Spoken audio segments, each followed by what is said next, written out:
Riquet with the Tuft. The earliest collection of popular tales in relatively modern times is the Piacevoli Notti of Straparola, published in Venice in 1550, some 3,000 years after the Egyptians were recording some of their own legends. The book was banned in 1606 and placed on the Vatican Index, as 2 centuries later the Grimm's work was banned in Vienna for encouraging superstition.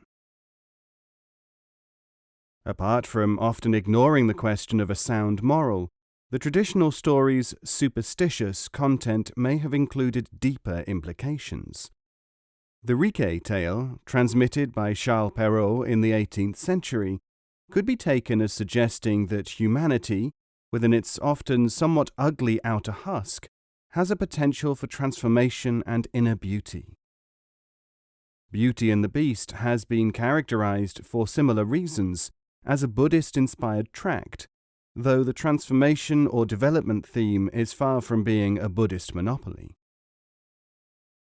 Riquet with the Tuft is one of the first 8 tales in the book, which includes Sleeping Beauty, Little Red Riding Hood, Bluebeard, Puss in Boots, and Cinderella. These Mother Goose's tales, issued in 1697 and translated 32 years later into English, are thought to have hit the British Isles with such force as to knock out most of the ancient English stories, which thereafter became difficult to locate. Written for the French court and dedicated to the niece of King Louis XIV, the stories are certainly romanticized from what one would expect from the lips of country folk reciters, but yet they have a far greater flavor of recitation than the stories of other collectors. Altogether, this specimen gives an excellent example of how Perrault handled his themes. Once upon a time there was a queen, who brought into the world a son so ugly and so ill-shaped that it was for a long time doubtful if he possessed a human form. A fairy, who was present at his birth, affirmed that he would not fail to be amiable, as he would have much good sense. She added that he would be able, because of the gift with which she had endowed him, to impart equal intelligence to the person he should love best. All this consoled the poor queen a little, who was much distressed at having brought into the world so hideous a little monkey. It is true that the child was no sooner able to speak than he said 1,000 pretty things, and that there was in all his actions an indescribable air of intelligence which charmed one. I had forgotten to say that he was born with a little tuft of hair on his head, which caused him to be named Riquet with the Tuft, for Riquet was the family name. At the end of 7 or 8 years, the queen of a neighbouring kingdom gave birth to 2 daughters. The first that came into the world was fairer than day. The queen was so delighted that it was feared her great joy would prove hurtful to her. The same fairy who had assisted at the birth of little Riquet with the Tuft was present upon this occasion, and to moderate joy of the queen, she declared to her that this little princess would have no mental capacity, and that she would be as stupid as she was beautiful. This mortified the queen exceedingly, but a few minutes afterwards she experienced a very much greater annoyance, for the second girl to which she gave birth proved to be extremely ugly.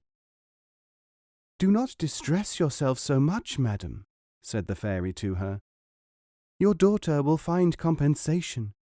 She will have so much sense that her lack of beauty will scarcely be perceived." "Heaven send it may be so," replied the queen. "But are there no means of giving a little sense to the elder, who is so lovely?" "I can do nothing for her, madam, in the way of wit," said the fairy, "but everything in that of beauty, and as there is nothing in my power that I would not do to gratify you, I will endow her with the ability to make beautiful the person who shall please her." As these 2 princesses grew up, their endowments increased in the same proportion, and nothing was talked of anywhere but the beauty of the eldest and the intelligence of the youngest. It is true that their defects also greatly increased with their years. The younger became uglier every instant, and the elder more stupid every day. She either made no answer when spoken to, or she said something foolish. With this she was so awkward that she could not place 4 pieces of china on a mantel shelf without breaking one of them, nor drink a glass of water without spilling half of it on her dress. Notwithstanding the great advantage of beauty to a girl, the younger bore away the palm from her sister nearly always in every society. At first they gathered round the handsomer to gaze at and admire her, but they soon left her for the wittier, to listen to 1,000 agreeable things. And people were astonished to find that, in less than a quarter of an hour, the elder had not a soul near her, and that all the company had formed a circle round the younger. The former, though very stupid, noticed this, and would have given, without regret, all her beauty for half the sense of her sister.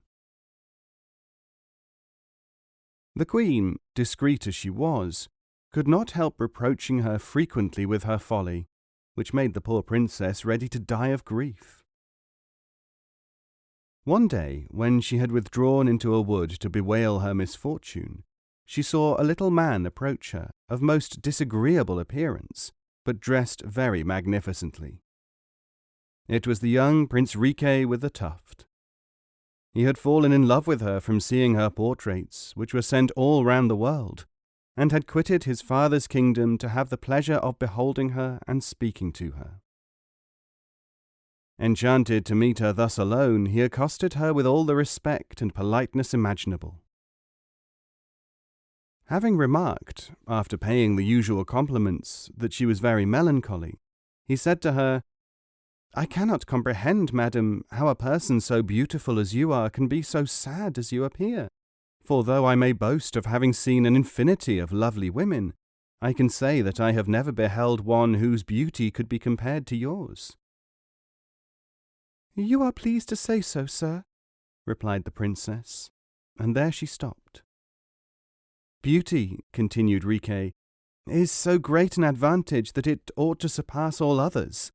When one possesses it as you do, I do not see anything that could very much distress you." "I would rather," said the princess, "be as ugly as you and have good sense than possess the beauty I do and be as stupid as I am." "There is no greater proof of good sense, madam, than the belief that we have it not. It is the nature of that gift that the more we have, the more we believe we are deficient of it." "I do not know how that may be," said the princess, "but I know well enough that I am very stupid, and that is the cause of the grief which is killing me." "If that is all that afflicts you, madam, I can easily put an end to your sorrow," said Riquet. "And how would you do that?" said the princess. "I have the power, madam," said Riquet with the Tuft, "to give as much wit as any one can possess to the person I love the most, and as you, madam, are that person, it will depend entirely upon yourself whether or not you will have so much wit, provided that you are willing to marry me." The princess was thunderstruck, and replied not a word. "I see," said Riquet with the Tuft, "that this proposal pains you, and I am not surprised at it, but I give you a full year to consider it." The princess had so little sense, and at the same time was so anxious to have a great deal, that she thought the end of the year would never come, so she accepted at once the offer that was made her. She had no sooner promised Riquet with the Tuft that she would marry him that day 12 months ahead, than she felt herself to be quite another person from what she was previously. She found she possessed an incredible facility of saying anything she wished, and of saying it in a shrewd, yet easy and natural manner.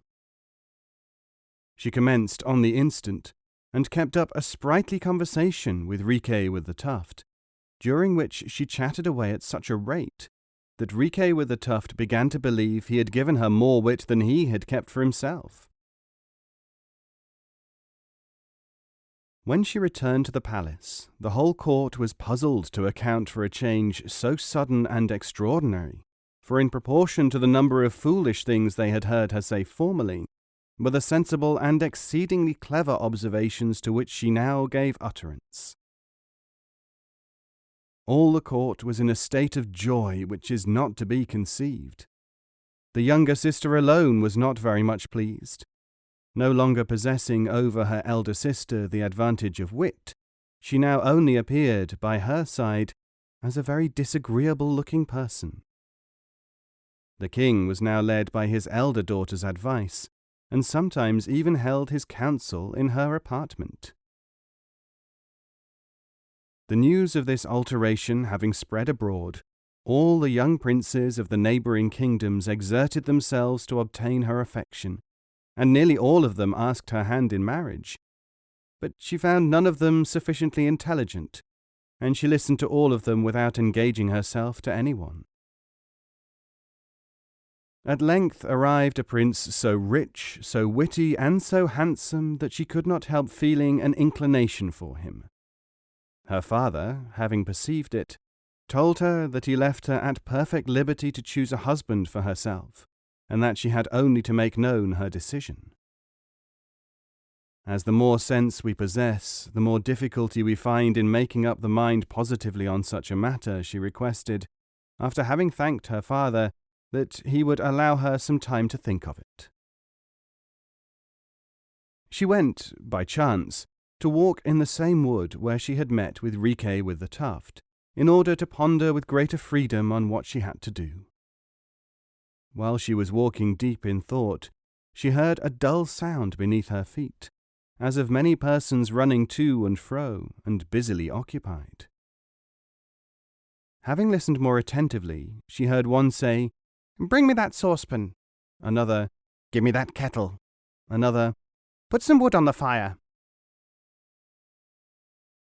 At the same moment the ground opened, and she saw beneath her what appeared to be a large kitchen, full of cooks, scullions, and all sorts of servants necessary for the preparation of a magnificent banquet. There came forth a band of from 20 to 30 cooks, who went and established themselves in an avenue of the wood at a very long table, and who, each with a larding pin in hand, set to work, keeping time to a melodious song. The princess, astonished at this sight, inquired for whom they were working. "Madam," replied the most prominent of the troop, "for Prince Riquet with the Tuft, whose marriage will take place tomorrow." The princess, still more surprised than she was before, and suddenly recollecting that it was just a 12-month from the day on which she had promised to marry Prince Riquet with the Tuft, was lost in amazement. The cause of her not having remembered her promise was that when she made it she was a fool, and on receiving her new mind she forgot all her follies. She had not taken 30 steps in continuation of her walk, when Riquet with the Tuft presented himself before her, gaily and magnificently attired, like a prince about to be married. "You see, madam," said he, "I have kept my word punctually, and I doubt not but that you have come hither to keep yours, and to make me, by the gift of your hand, the happiest of men." "I confess to you frankly," replied the princess, "that I have not yet made up my mind on that matter, and that I do not think I shall ever be able to do so to your satisfaction." "You astonish me, madam," said Riquet with the Tuft. "I have no doubt I do," said the princess, "and assuredly, had I to deal with a stupid person, a man without mind, I should feel greatly embarrassed. 'A princess is bound by her word,' he would say to me, 'and you must marry me, as you have promised to do so.' But as the person to whom I speak is the most sensible man in all the world, I am certain he will listen to reason. You know that, when I was no better than a fool, I nevertheless could not resolve to marry you. How can you expect, now that I have the sense which you have given me, and which renders me much more difficult to please than before, that I should take a decision today which I could not do then. If you seriously thought of marrying me, you did very wrongly to take away my stupidity, and enable me to see more clearly than I saw then. If a man without sense, replied Riquet with the Tuft, should meet with some indulgence, as you have just intimated, were he to reproach you with your breach of promise, why would you expect, madam, that I should not be equally so in a matter which affects the entire happiness of my life? Is it reasonable that persons of intellect should be in a worse condition than those that have none? Can you assert this, you who have so much and have so earnestly desired to possess it? But let us come to the point, if you please. With the exception of my ugliness, is there anything in me that displeases you? Are you dissatisfied with my birth, my understanding, my temper, or my manners? Not in the least, replied the princess. I admire you in everything you have mentioned. If so, rejoined Riquet with the Tuft, I shall be happy, as you have it in your power to make me the most agreeable of men. How can that be done? Said the princess. It can be done, said Riquet with the Tuft, if you love me sufficiently to wish that it should be. And in order, madam, that you should have no doubt about it, know that the same fairy who, on the day I was born, endowed me with the power to give understanding to the person I chose, gave you also the power to render handsome the man you should love, and on whom you wish to bestow that favour.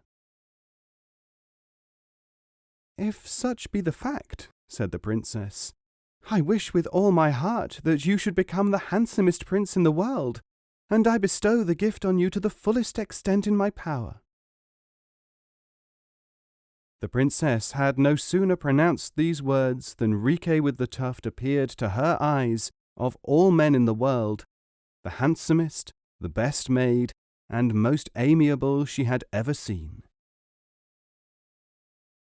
There are some who assert that it was not the spell of the fairy, but love alone that caused this metamorphosis. They say that the princess, having reflected on the perseverance of her lover, on his prudence, and all the good qualities of his heart and mind, no longer saw the deformity of his body, nor the ugliness of his features, that his hunch appeared to her nothing more than the effect of a man shrugging his shoulders, and that instead of observing, as she had done, that he limped horribly, she saw in him no more than a certain lounging air which charmed her. They say also that his eyes, which squinted, seemed to her only more brilliant from that defect, which passed in her mind from a proof of the intensity of his love, and, in fine, that his great red nose had in it something martial. However this may be, the princess promised on the spot to marry him, provided he obtained the consent of the king, her father. The king, having learnt that his daughter entertained a great regard for Riquet with the Tuft, whom he knew also to be a very clever and wise prince, accepted him with pleasure for a son-in-law. The wedding took place the next morning, as Riquet with the Tuft had foretold, and according to the instructions which he had given some time before, a very great feast was served to hundreds of guests.